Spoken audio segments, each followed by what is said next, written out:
Mayor, sana po mapagbigyan niyo po kami sa kunti kahilingan namin na mabigyan po kami ng tama at legal na pwesto kahit yung maliit lang po na kahit tent lang kasi para po hindi na ho kami pakalat-kalat, patakbo-takbo, para hindi na ho kami kabakabahan para sa aming anak po namin. Kailangan po namin lumaban kasi may anak po kami at pamilya na dapat namin pakainin. Sana po Mayor, mapagbigyan niyo po kami kasi sana yung trabaho at hanap buhay namin ay magiging tuloy-tuloy po at magiging legal po kami sa aming hanap buhay. So, araw-araw po ba kayo na-clearing dito? Opo, araw-araw po. Pag nag-clearing po, takbo na lang po kami para lang po hindi na po So, ano po mga paninda niyo po, ma'am? yung mga soft drinks lang po sa kami mineral water. Soft drinks at saka mineral water. Di naman po nakukuha yan.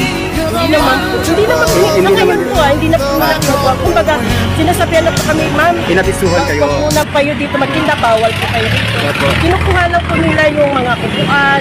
Okay lang naman po yun, sir, kasi trabaho lang naman po nila yun. Yes. Gagampanan po nila yung trabaho nila. Opo. Hindi po katulad natin na sobra po talaga yung dati. Okay. Dati, sobra po talaga yun. Hindi na po makatao yung dati. Opo. Sige ma'am ha, maraming salamat na sana ito po'y mapansin ng ating Opo. mahal na mayor, no? Sana po, Mapagbigyan po ang inyong mga kahilingan. Yung kahilingan. Kasi marami po tayong bibig na binuhay, no? Opo. Tulad ko, sir, may anak po akong pinapaaral. Yes. College na po. Ang hirap po talaga.